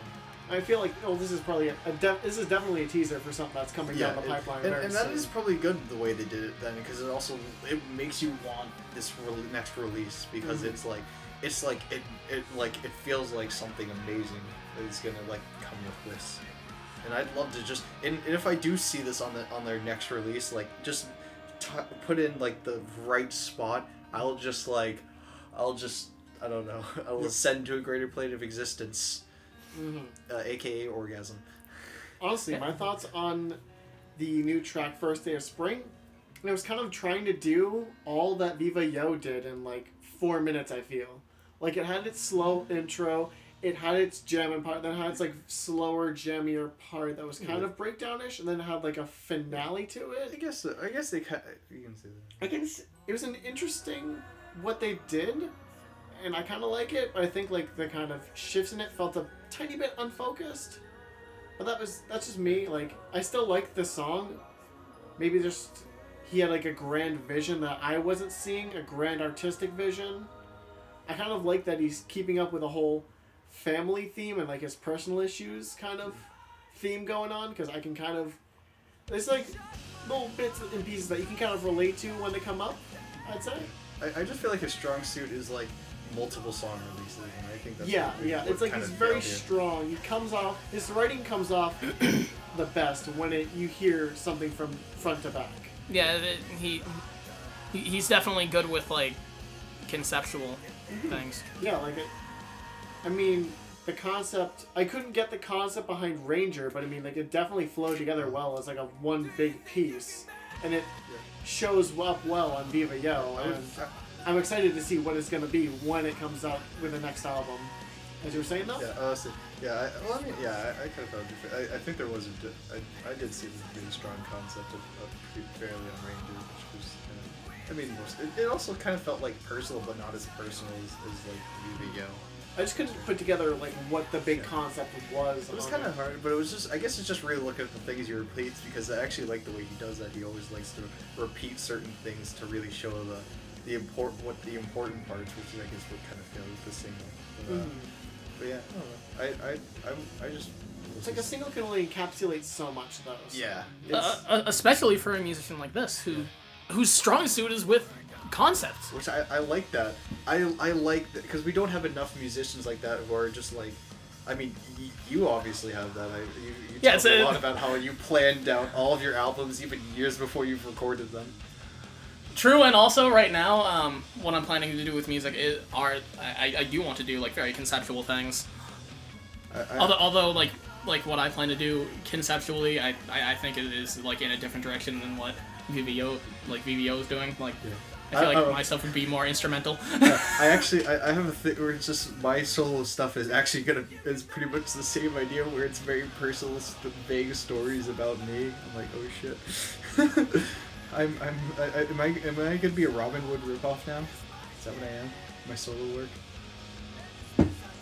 I don't think it's fair to say that if your music project is just personal stories about you, that you're ripping off Robinwood. I mean, that doesn't sound fair. I don't know.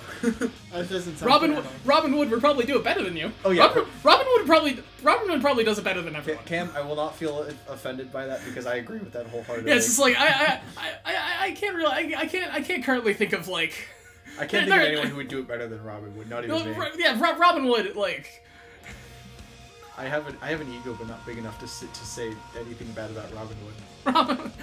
Robinwood's up there. Oh, they can come to my house and beat me up any day. That's a little. You have some problems that you need to clear up. Oh yeah, probably I do. Yeah. Yes. It's words. Words, yes. But I guess final thoughts, if you have any you want to clear up, if you want to like summarize what you think. I want to say loved Viva Yo, and I'm going to keep it on my iPod to listen to it on like some of the other things that we've reviewed. Sadly, this is a keeper, and was it Spring? I'm sorry. Their single makes me want to really looking forward to this next release, and I know I'm gonna love it. All right, Cam. Tom O'Malley's just in general, like at this point, one of my favorite local musicians. I just overall. Yeah, I see why Nathan loves it. Like Nathan was telling me, like he fucking loves Tom O'Malley's like artistic abilities and for songwriting. He's told me that personally. Like, here you go. Yeah. Yeah, Tom is like a very fantastic artistic dude, like also, with a great vision. Yeah. Also applaud Nathan for bassing, do the bass noodle. Yeah, the bass work on that. Last thought, like bass noodle on that EP and like the single were like. Yeah. Very nice. Very top tier. Love them. But yeah, final thoughts for me. Tom O'Malley, keep making music because you've made me like a genre I historically don't like. Like keep at it. Keep doing what you do because I like it. Viva Yo, it didn't sit as well with me as it did with everyone else, but I love it regardless. And I'm excited to see what you do with the first day of spring. And Fade Away is gonna be on my iPod for a while. Definitely a while. Probably maybe in my Kick-Ass playlist. All of us here at Rockland Rebel Radio are very proud of you. Yes, we are. Yeah. We are very proud of you. We also need to hug you. Yes, we're gonna give you a hug next time we see you. We're gonna hug you, and we're not gonna say anything about it. We're just going to hug you. Yes. You have to point him out to me because I don't know what he looks like. What? He was at the show. He was at that show. Okay, well he was like, tall, skinny, and blonde. Yeah. Remember the guy. Remember the vocalist of Dim the Lights. Like. Remember the vocalist that you don't already know. Yeah. From Dim the that Lights. you didn't see right, live. Yeah. That didn't make me hold a microphone in front of his face. Okay, all right, that guy. All right, it's like my. I remember names better. Than, yeah, I remember. Names and faces are weird sometimes. I can't. Sometimes I didn't pick up faces enough. The guy in Dim the Lights on the left. I've also I've except seen in my head. I just didn't get a on the good left picture of of the head. When I first saw him, he was in the middle. When I saw seen him twice. When I saw him the first time that Robinwood performed, he was in the middle. No. I was at that show. I was at the Robinwood release show. I haven't seen Robinwood yet, and I want. Well, you're going to on the 27th. I will not be able to drive you, so you need to find your way to. I completely blanked on it, and I found out that I have work that day. Cam, can you help me out? I'm probably gonna be like trying to get a ride from TCAP.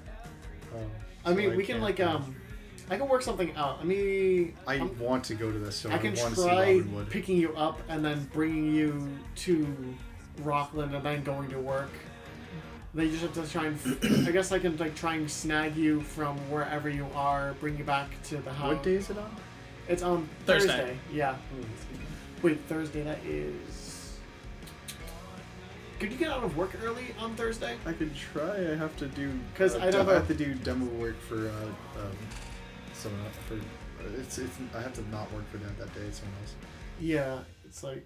Oh, you have to. You're working for someone else that day. Yeah. Oh yeah, because I'll talk to you. Later. Yeah, we'll talk about that later. But so yeah, Tom O'Malley, keep making music, keep doing good shit, and keep up sadcore, even though I guess Ian doesn't like it. It's not that yeah, keep up the sadcore because it's making me like a genre I don't like. Sadcore. That's what Ian didn't like. Yeah. But yeah, I think. And if Ian starts not liking it again, just keep making it anyway. Yeah. Keep making it anyway. Yeah. Just disregard my opinion. Pioneer sadcore. Make it a new genre. Yes.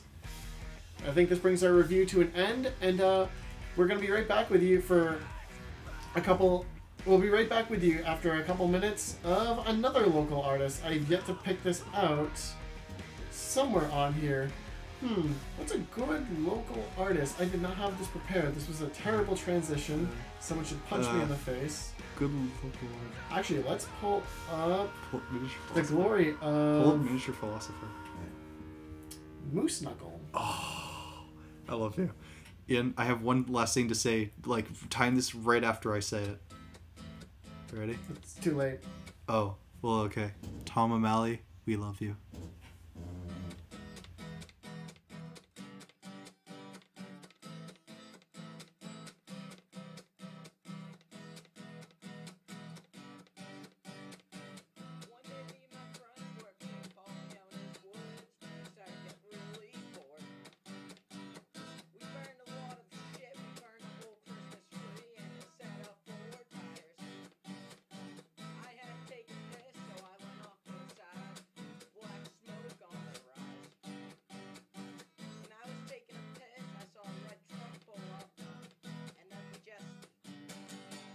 Fucking dick!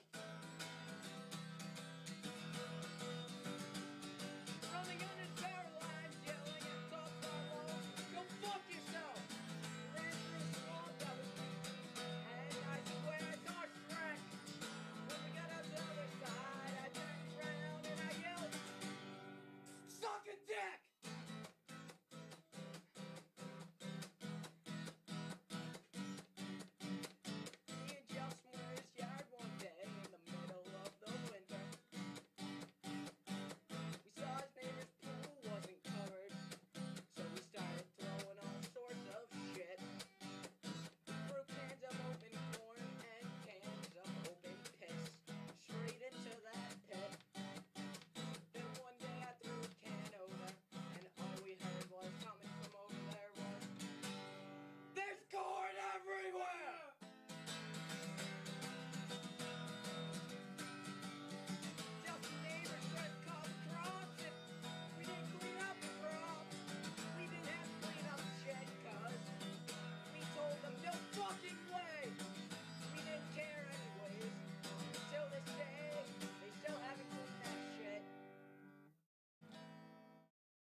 What toppings do you like on your pizza?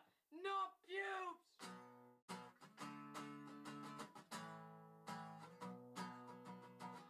One day I was at work when we ordered food.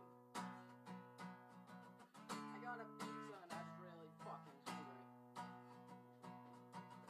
Came back down from the Rockland game and saw the box sitting there. I looked down at the pizza and saw some asshole put his pubes all over my pizza. There were pubes on my pizza! Some asshole left pubes on my pizza! He didn't even shower before! I can't have a mental breakdown. Some sick motherfucker wanted me to ingest his pubes. There's thoughts that came to my mind for self-induced suicide. Oh no! So I took my food and I threw his on the ground. Cause there are pubes on my pizza! There were pubes on my pizza! Some asshole left his pubes on my pizza! He didn't even shower before! So I threw it on the ground! Pubes. Andy, who do you think you are? Politician's belly button? Come on! Fuck the government! Fuck politicians! They're all lying assholes!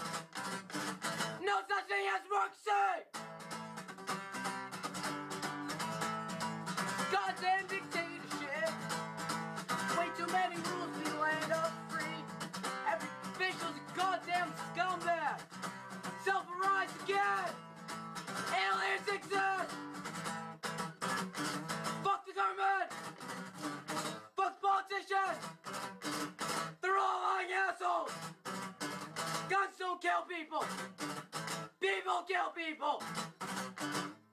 Why restrict what you get? You give welfare people who just sit there on their ass.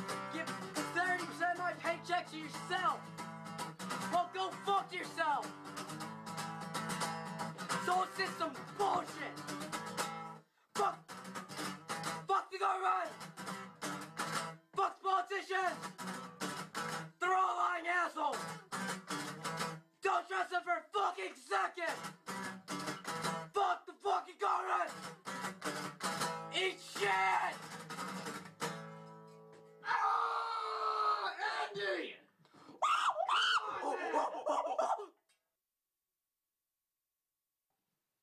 You're not sack, you're not.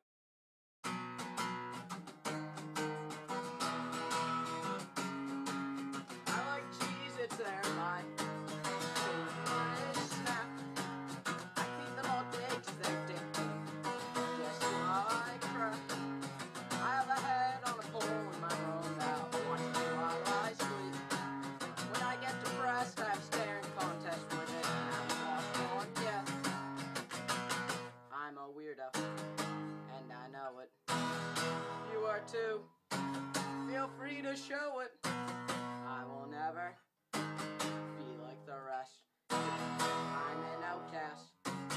What outcast? The thought of being normal makes me sick to my fucking stomach. Sometimes I'm called a creep, or even a honest individual. What you say about me won't change the things that I do. I work 9 to 5 on the weekend, just on my weirdism. I'm a weirdo, and I know it. You are too. Feel free to show it. I will never be like the rest, 'cause I'm an outcast. Who would have guessed?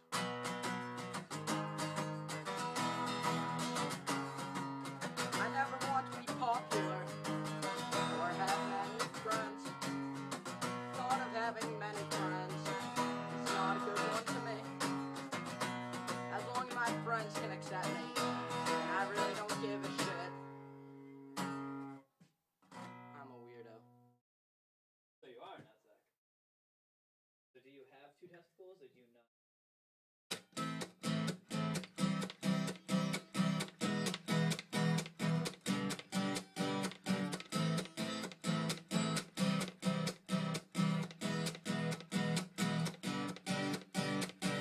One day me and my friends were paintballing down in the woods. We started getting really bored. We burned a lot of shit. We burned a whole Christmas tree and set up 4 tires. I had taken piss, so I went off to the side. Black smoke on the rise. When I was taking a piss, I saw a red truck pull up, and then we just fucking did. Running under power lines, yelling at top level, go fuck yourself! Ran through a swamp that was deep, and I swear I dodged Shrek. When we got out the other side, I turned around and I yelled, suck a dick!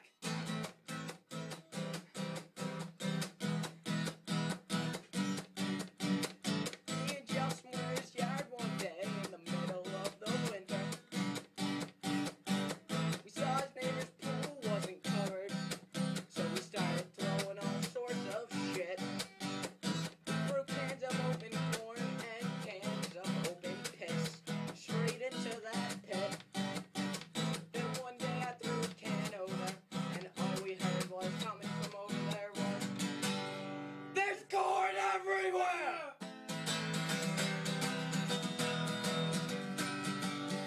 Justin neighbors tried to call the crops and we didn't clean up the crops.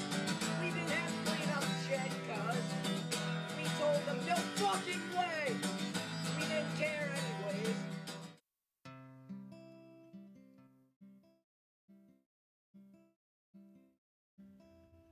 And we are back, folks. You've listened to the lovely sounds of Moose Knuckle. And I'm pretty sure we lost a viewer because of it. That's awesome. Yeah. Like, there was, like, the last couple minutes of, like, or you know, like, going back through, like, the start of, like, the Moose Knuckle You Done Fucked EP, so, like, Yeah. it was, like, It's you probably hard. heard it, like, ugh, I don't want to hear this again. Let's just go back. Let's go. Yeah. Anywho, yeah, actually, or maybe they were, There's like, no going rewinding back. through, like, all the stuff to hear, like, because it's probably like Tom O'Malley or someone like that, like listening. Maybe, I don't know. I want to, like, I feel like we should slightly apologize, but also not, because you have to learn to love Moose Knuckle. Yeah. It's a treasure. Mm-hmm. No matter how it doesn't age well, it's a treasure. Yeah. But, so, greetings everybody, welcome back to the last 20 to 30 minutes of a podcast. We're probably... Ooh. Oh, yeah, so, somehow this didn't end up as a long. Yeah. Alright, so let's touch on the news lately. So, lead singer Chester Bennington of Linkin Park killed himself. Oh. Yeah. Did that escape you? I didn't hear about that at all. Really? Everyone was talking about it. Everyone is talking about I haven't been on Facebook at all this week. it. Okay. Okay, that's fair, because I mean, like, that's where all the discussions None of my happen. friends on Telegram listen to Linkin Park. Yeah, that's fair. But I mean, like, I guess honestly, like, some of them might be that age range where it's like they at least heard it, like, in high school, like, the very start. Like, they've heard Hybrid Theory in high school. Oh. Yeah. I never heard of it. Anywho, like, Chester Bennington killed himself, and the world's in kind of an uproar, because, I mean, this is a guy that everyone listened to back in, like, middle school. I didn't high really school. listen to Linkin Park much. I mean, same. I more, like... just kind of feel like just a sadness via like loss of like someone who is dedicated to their music. You know, one thing that I wonder, like, I wonder if all the people who are like, who hate Linkin Park really, I wonder if people online really hate Linkin Park as much as they say they do. Yeah. Yeah, Because I don't think they do. It's kind of like, it's maybe like that same fad where like a lot of people didn't like have any reason to hate Justin Bieber, but just went along with it. Yeah, I feel like it was it's the all same one thing. big meme to hate something. Yeah. Well, it is kind of that how it is. Yeah, like I just feel I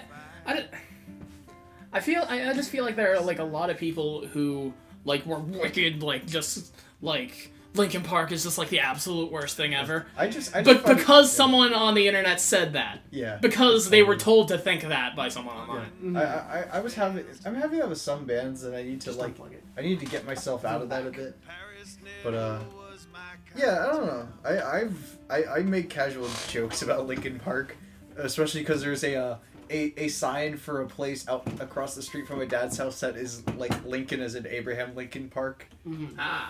Which is hilarious. I love telling people who come by and grab me, I'm like, yeah, Lincoln, come see Lincoln Park at my house.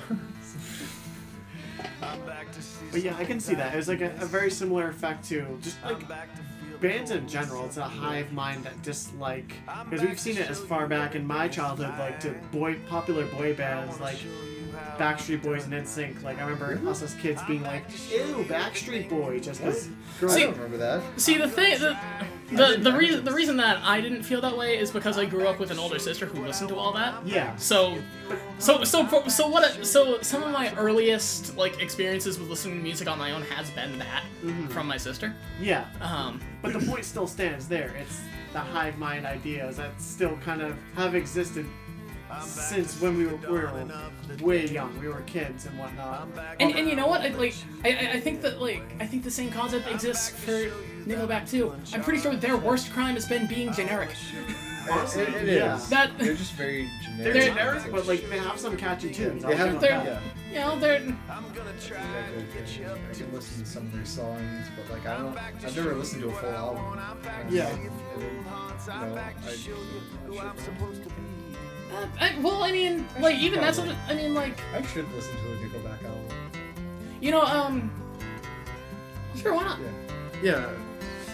You know, I mean, I heard Feed the Machine is pretty okay as far as people are looking. I might just check out something that like sounds like something I can like at least try to listen to. Or maybe shoot nothing that's Feed the Machine or the one with the car on it, or whatever that album is. I just need to find something get a feeling and then also have one made album that kind of I guess captures that. It's because it's like the same way I have to do for like Thrice and Shinedown where I have to figure out the name. Yeah. What? Talk higher. Oh, Talk Talk higher. Stand up. He said talk higher, and so You mean, to you mean spite- louder? Yes. Yeah. All right. Higher, as in Creed. I was doing the hand signs that you made to me, and like you didn't even Oh. pick them out. Oh no, I was just I don't know. I usually talk a lot too loud. That's the weird thing. Well, you were really getting into your mumbles. Oh, I was getting like my brain was developing stone juice. Like Okay. stoned is a past tense. Stoned juice, and was making me it was making me have drugs in my system that weren't actually there. That was a weird thought. That was deep. But yeah, Viva Yo, so bitch. rip in peace, Chester Bennington.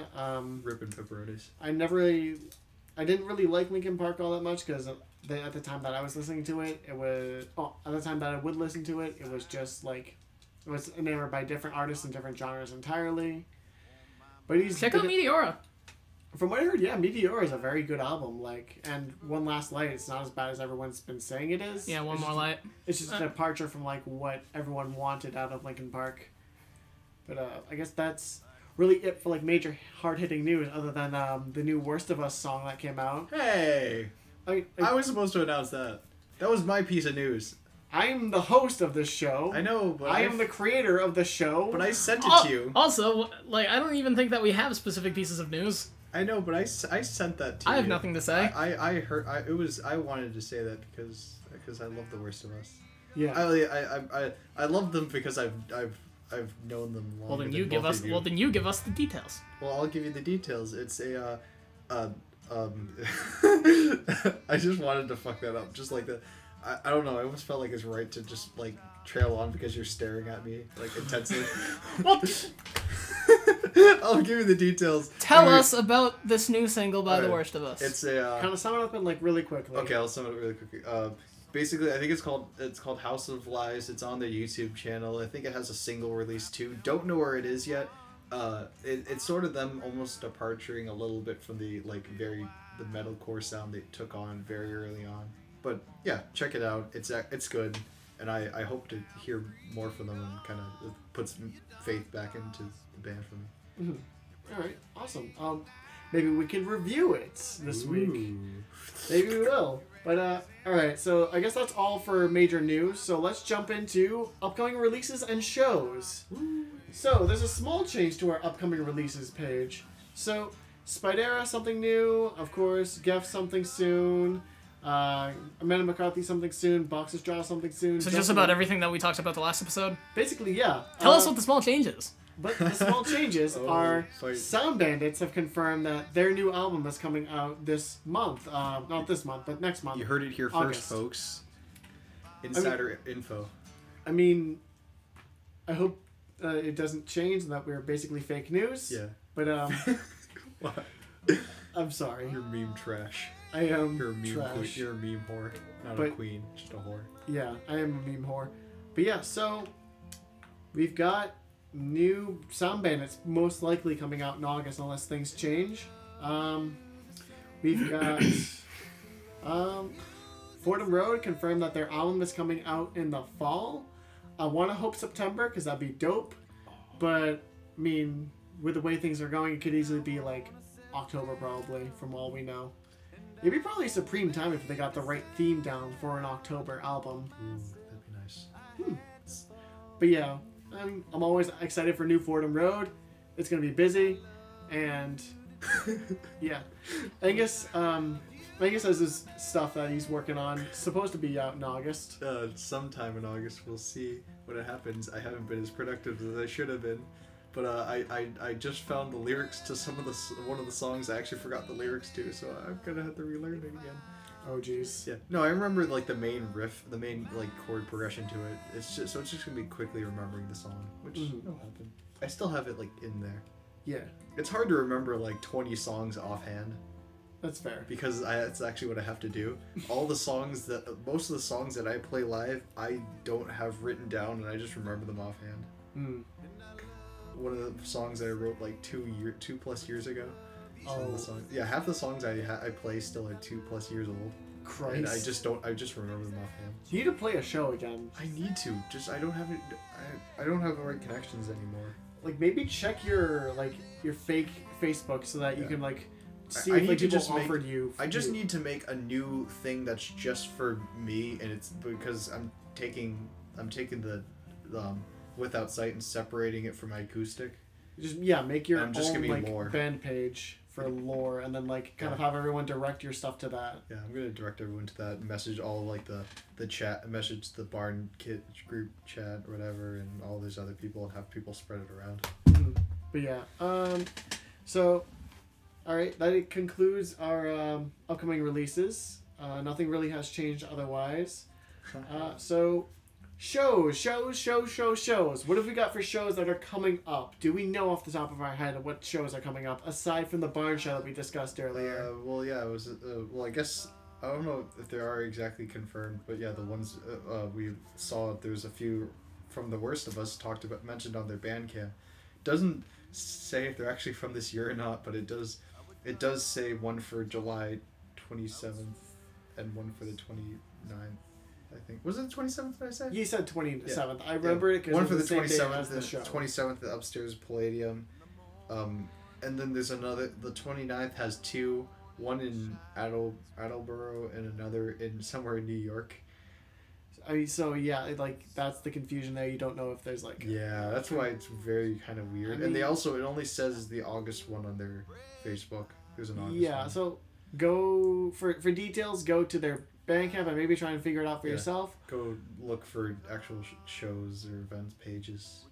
Don't just go to New York just to not see a show that's not happening. Yeah, I think there's also a Geff show going on in New York sometime in August. I think they're playing a festival. I can't remember off the top of my head. I don't even have the notes in front of me, but that's it. Oh, nope, that's not it. So, Kim, any shows that you know off the top of your head? No, I don't. You said that we're not going to be talking about the 27th because we already know about that one. Yeah. See, that's the main one that I've been focused on. Oh yeah. Let Cam talk about his. Oh, yeah, sure. Just Talk about it for like a little bit. himself. Mhm. So talk about. Go on about yourself. I'll tell you about the set list.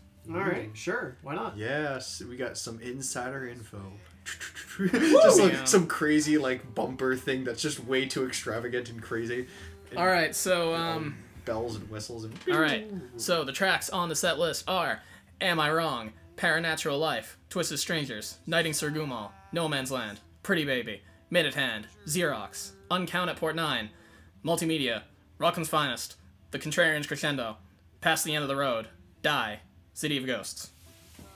Ooh! Give him a hop. Is that almost everything off of City of Ghosts?